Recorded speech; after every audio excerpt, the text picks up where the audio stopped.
I've brought what we agreed. Here's the photograph of the fuel depot. Fantastic, Mike. Let's see what you've got there.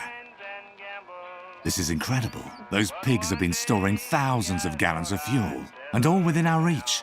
With your ID, all we have to do is go into the compound, say, "Hello, boys," and bring it all back here. You've just made me very, very happy, dude. I knew I wasn't wrong about you. Now you have to hold up your end of the bargain. Yes, of course I will, Mike. You know I'm a man of my word. Besides, these are hard times, and we have to help one another, dude. I'll get Rod and his wife out of their trailer, so you can have a little time alone with the boy. You have my word, and my complete discretion.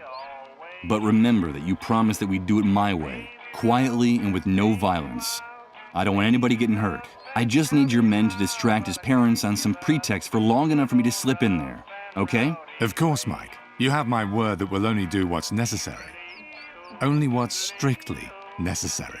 Give me a few minutes and then go to the trailer. Everything will be fine when you get there. Okay, but before I go, can I ask you for something else? Today you've been the bearer of the best possible news, dude. So shoot. I'll see what I can do.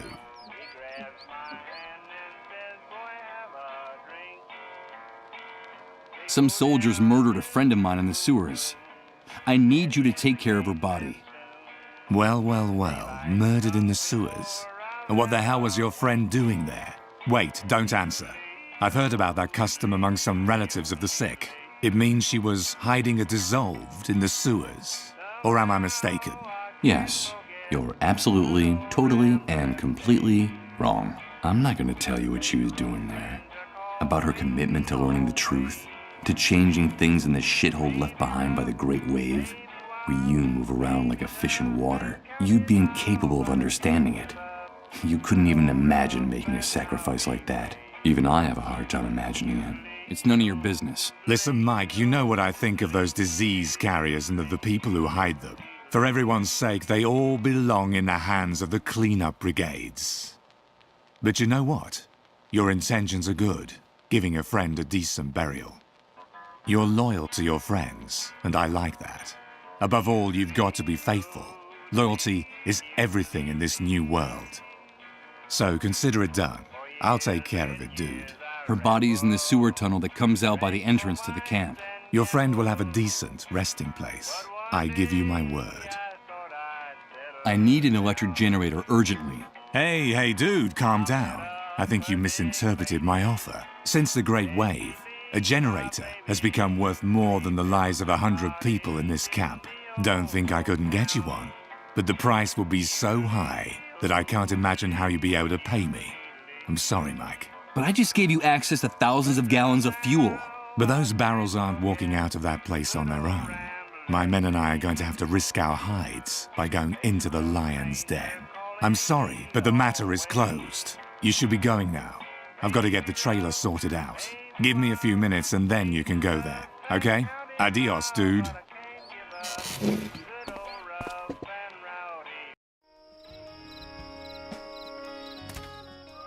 Wait a minute. What's that noise? Why is everyone fleeing? What's going on? The cleanup brigades are coming. And they're heading for Rod's trailer. God damn it! The hunters turned them in! That animal turns Colin and his family in! No, he's not sick. It's a mistake. Don't take him away. It's all a misunderstanding. It's just a question of minutes before those bastards break into the trailer and take the boy.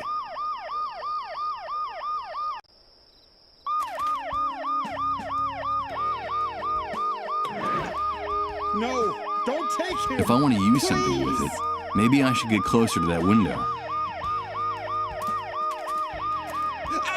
Get out of here! For God's sake! Okay, I've got to act fast. The noise the ambulance makes will cover the sound of the glass breaking.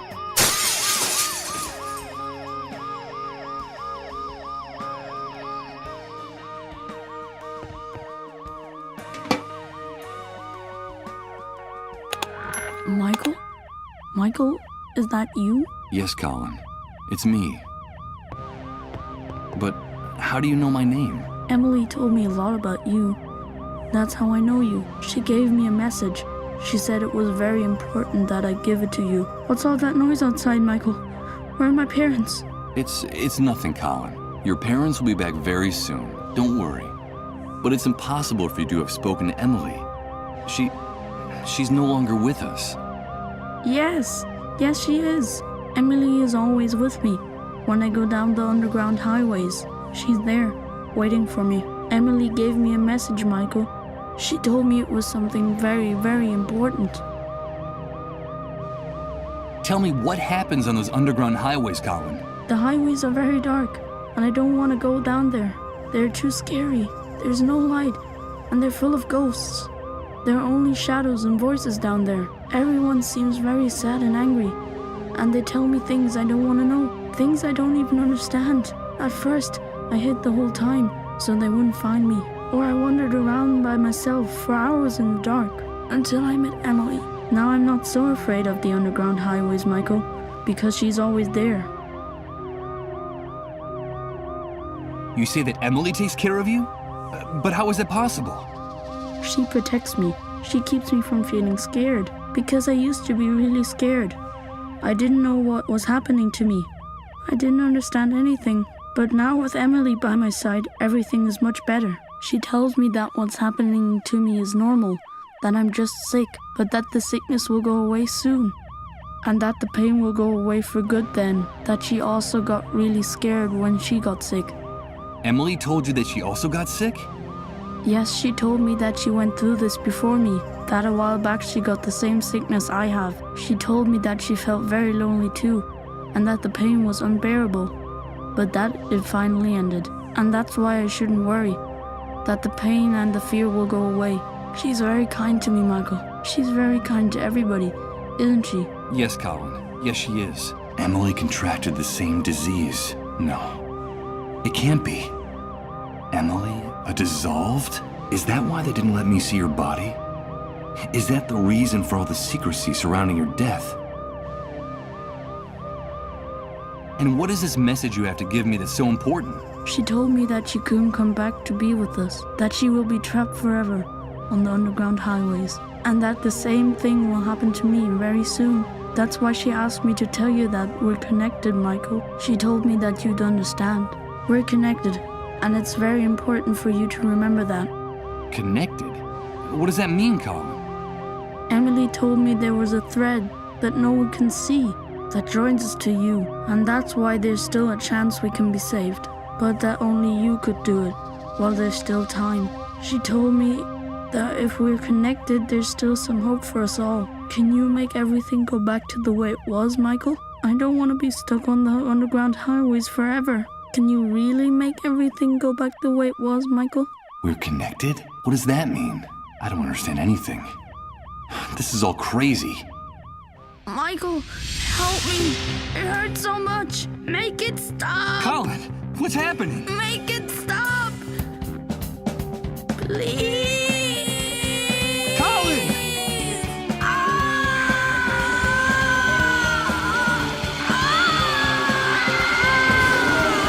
My God. I have to get out of here. I have to get out of here. Hey, get out of our way and let us do our job. No, don't go in there. I beg of you. My son! My son! Colin, no. No!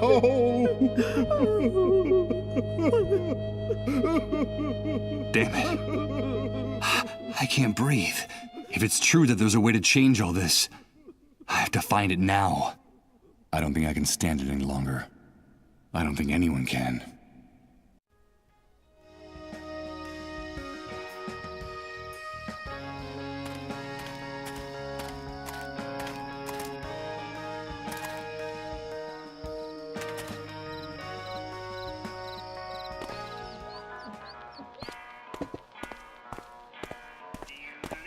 Hey, dude, back already?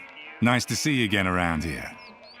Your timing is perfect. So tell me, how did things go with the kid? Ruthless bastard.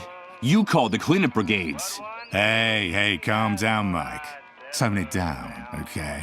Of course I called the cleanup brigades. What did you expect?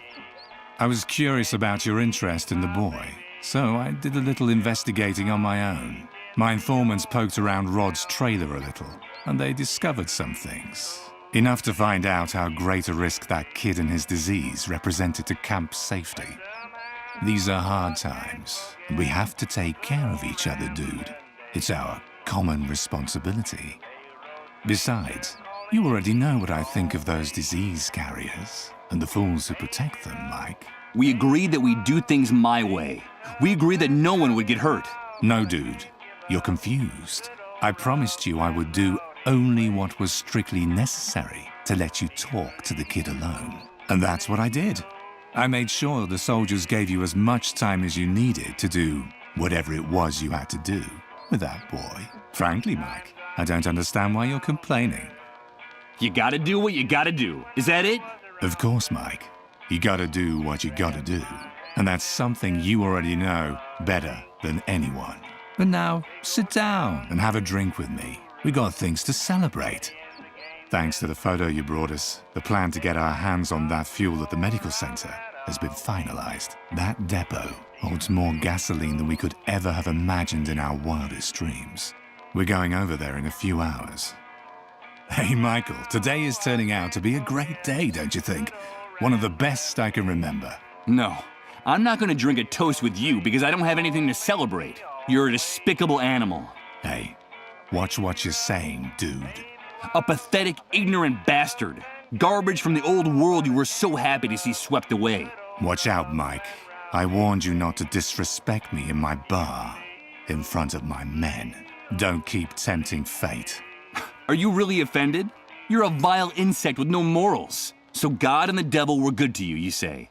Open your eyes and look around, you paranoid worm, because you're nothing but a violent, drunken, demented psychopath, just like your father. Turn off that music. Turn off that music right now! Listen, Michael. There's already been too much commotion in the refugee camp, and more trouble is not in my interest. That's the only thing stopping me from tearing you limb from limb right here and now, and stashing your remains in one of those drums out there. But another word, and you're a dead man. Got it? One more word out of you, and I swear that tomorrow morning they'll find your stinking corpse so tangled up in the barbed wire that they'll have to chop you up to get you out of there. And I don't care where you hide or how far you run, because you know I'll find you in the end. Now get out of my sight. Get out of my sight!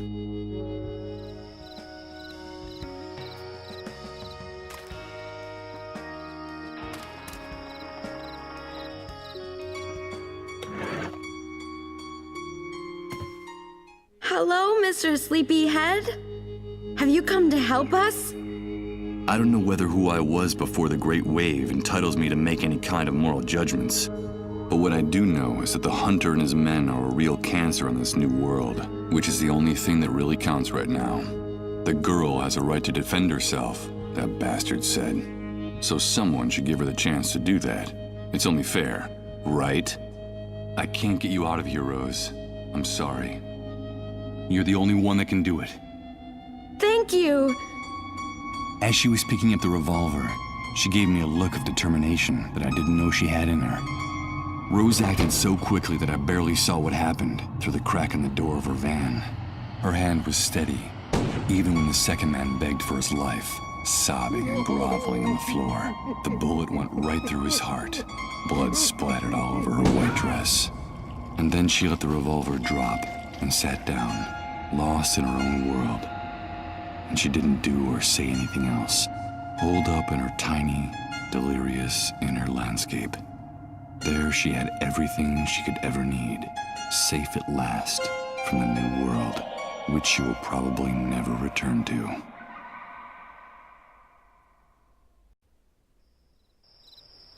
It's Rose, sitting perfectly still and staring off into space. I'm afraid she's gone, and she's not coming back. There's no point in bothering her. Fortunately for her, Rose isn't here anymore.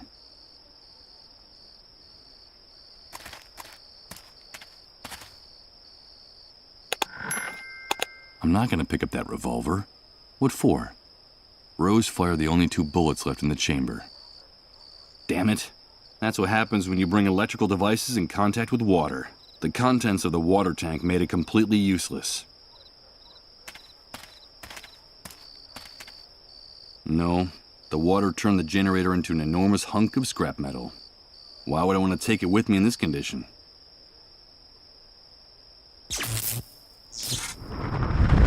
What the hell?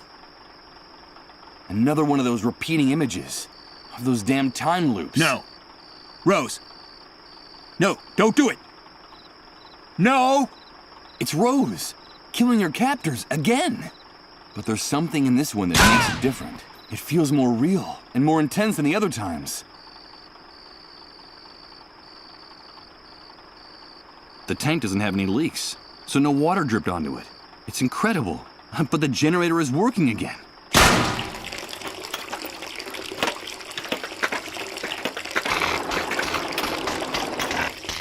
Damn it. It's taking too long to disconnect the cables that connect the generator to the trailer. I won't be able to grab it before the water ruins it.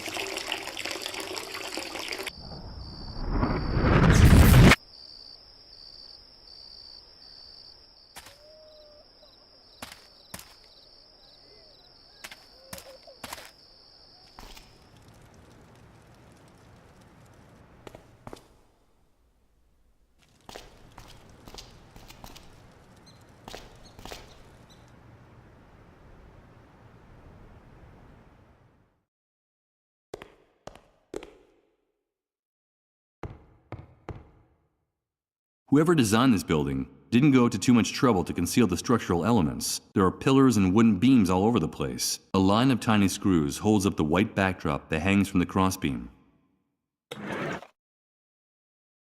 Let's see. The coins fit perfectly in the heads of the screws. It'll be no trouble loosening them and taking the fabric with me.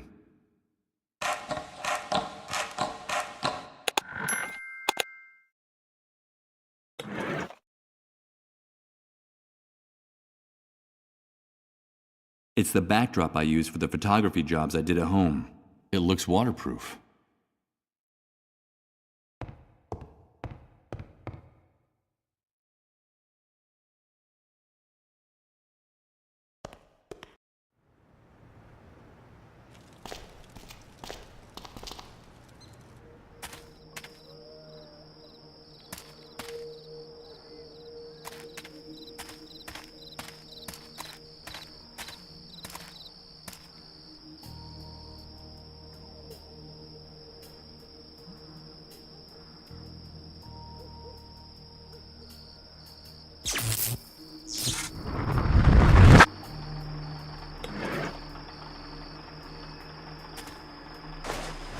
No. Rose. No, don't do it. No!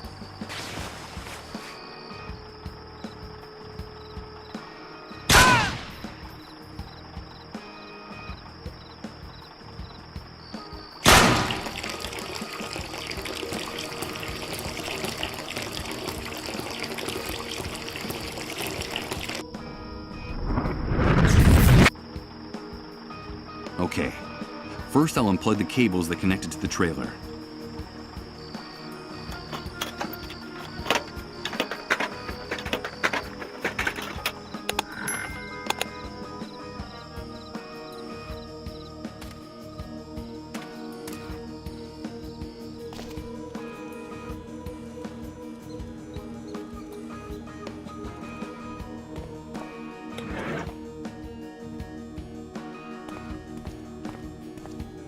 I brought the generator you need, Chris. Great, Michael. I knew you could do it. Give me a few minutes to set up the computer and open the report. While Chris was getting everything ready, I decided to sit down in one of the armchairs in the office. I was exhausted.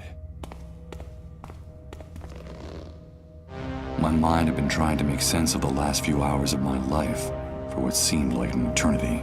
The first hours following my bitter birth in this new world. But how could I judge the new world if I could barely remember the old one? The only thing I was sure of was that we had lost something very valuable along the way. The photograph of our life, overnight, had turned into a dark, blurry, sepia-tinted image. All of civilization had drowned under the great wave, and the only thing left on the beach were its remains. But no, I was fooling myself. I was already lost before the catastrophe. To tell the truth, all the other victims of the great wave had been luckier than me. They still dreamed of returning to their lives. Mine had already been broken a long time ago. Did I really stand a chance of recovering something I'd already lost forever? What type of strength, what type of miracle could ever give me that second chance? Michael, wake up! What's happening? The report, Michael. It's the report. I was going over it while you were sleeping. It's incredible. It's way beyond our expectations. You're gonna think I've gone crazy, but I don't even know where to start. How about at the beginning? Okay. It's the dead synchronicity point. The entire universe is changing, and we're going to witness it. We're going to be witnesses. And victims. Witnesses? Victims? But what the hell are you talking about? What is this dead synchronicity point? It's hard to explain. You're a photographer, so I'll try this analogy. Imagine a person's life chronicled in photographs. Up to now, and according to the rules that governed our universe, we were all subject to certain very specific temporal rules. Past, present, and future. That's all there was to it. So, the first thing we'd find would be a photo of the person as a newborn, then another on the person's 6th birthday, then another in college, and so on. Then we'd see photos of the person's wedding, children, old age, death. All in logical, linear, chronological order. Since our universe is conceived along a single line that starts in the past, makes a stopover in the present, and then projects into the future. Do you follow me? Yes, of course I follow you. Well, imagine now that this entire temporal architecture crumbles, falls apart, dissolves. Imagine that something or someone has altered the foundations of our universe, changing the rules of the game, forever annihilating our idea of time, the concepts of past, present, and future. I think you just lost me, Chris. Then let me continue with the metaphor of the photographs. Imagine now that a card dealer takes all these snapshots that sum up the life of this person, shuffles them, and places them in a stack in one spot on the card table. What would we have then? There would no longer be a chronological line, Michael. There would be no past, present, or future. Each of the individual events captured in these photographs, they would all be happening simultaneously, at the exact same point in time. And that point we would call... the dead synchronicity point! Exactly. Now our world is abandoning its old physical laws and getting closer to that dead synchronicity point where time no longer exists. And therefore, all the phenomena and events that happened or will happen in the universe will start to be stacked on top of other ones, like the photographs in the dealer's deck. That sounds crazy. How credible do you think this report is? Completely, Michael. The dead synchronicity point is a fact, and the worst thing is that we're approaching it faster and faster. It'll only be a matter of days, at best maybe a few weeks, before the universe enters this new state. Time is ending, in every sense. And what does all this have to do with us? Come on, do you still not see it? This change in the architecture of the universe, this nullification of time, is the real origin of the Great Wave, the dissolved, and the emergence of the new world. So, the Great Wave was caused by this approach to the dead synchronicity point? Yes, Michael. The Great Wave was the first manifestation of our universe's approach to the dead synchronicity point. That's why the catastrophe struck at the same time all over the planet. It wasn't just a local occurrence. It had global dimensions. It was the first clear and obvious sign that something was going wrong. And it brought chaos and misery to the world, as you've been seeing yourself since you woke up. What the hell do the dissolved have to do with all this? According to the report, the dissolved are still a big mystery. There isn't much information about them or their disease. What we do know is that they are people who are especially sensitive to the dead synchronicity point, and that is what's so tragic about them. Especially sensitive? Of course. This transformation, this radical and overwhelming change in the basic structure of the universe is totally incompatible with human life. We're condemned to die, Michael. Each and every one of us. That's terrible. How can you be so sure of that? If you think about it rationally, it's obvious. Our bodies are the product of hundreds of thousands of years of evolution, of a gradual and precarious adaptation to the environment, the universe, and its physical laws. Reaching the dead synchronicity point, the annihilation of time, we'd need another 100,000 years to adapt to such a drastic change. And what do you think will happen to the human race, to each and every one of us when this process concludes? I'll tell you. Our primary metabolism will go into a state of shock. Our entire cell structure will be jolted so profoundly and so violently that what we now call our bodies will lose all coherence, leaving behind just a brown puddle as evidence of our existence. We'll dissolve. Like those poor sick people. Indeed. According to the report, the dissolved are simply pioneers, people who are ahead of their time. The vanguard of the human race in its final extinction. That's why some cases started cropping up so early, even before the Great Wave. Their illness was the harbinger of the enormous explosion that was to follow. It preceded it by hours, even days. And that's why the cases are multiplying exponentially as we get closer to the end. Do you understand? We'll all end up turning into dissolved. The last time we spoke, you told me that there could be a solution. A way to reverse all this madness. Yes, and that's the best part of the report. Theoretically, Michael, and paradoxical as it may sound, our progress toward the dead synchronicity point also brings the opportunity to change things, to turn the process around and return to where we were before our world collapsed. And how would that be possible? By penetrating the very center of the anomaly, the deepest nucleus of dead synchronicity, and arriving at the point where time is just starting to fold back into itself before the process is completed. If, inside the dead synchronicity point, each and every one of the events that have happened or will happen in the universe unfold, then surely it must be possible to gain access to the moment when something or someone triggered the catastrophe and stop it. I can't believe what I'm hearing. You're talking about time travel. Yes, I'm talking about the possibility of accessing the past to save our present and our future, of turning the Great Wave and all its consequences into a mere nightmare that never actually happened. The report talks about the hypothetical existence of a door leading into the very heart of the dead synchronicity point, a door to each and every one of the snapshots of the past, present, and future of our universe. And if, through that door, we had a chance to access the precise instant when everything went haywire, then we might be able to change things. Michael, that's what we've got to focus on in whatever time we have left. But I have to continue studying this report. I'm sure there are more answers in it, and you have got to help me. You're telling me that the dead synchronicity point is the origin of all this chaos? That our only chance of salvation is a theoretical journey to the past? Or sooner or later we'll all be obliterated? Like those poor dissolved? That's right, Michael. So we'd better get to work on it as soon as possible. By the way, the report also mentions another very interesting thing about the dissolved. What is it? It seems that in their trances, through their trips to the underground highways, the sick form a strange relationship with each other.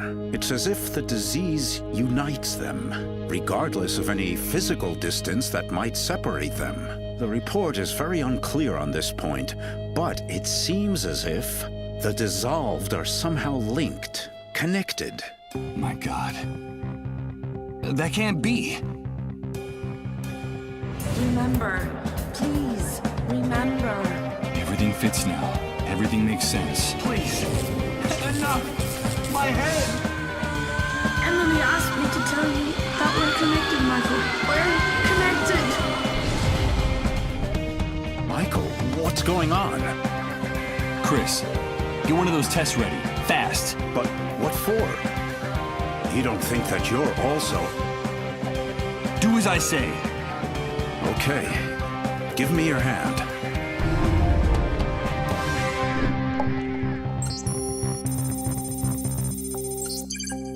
It's positive. Michael, you're sick. You're dissolved. No. That can't be. No. No!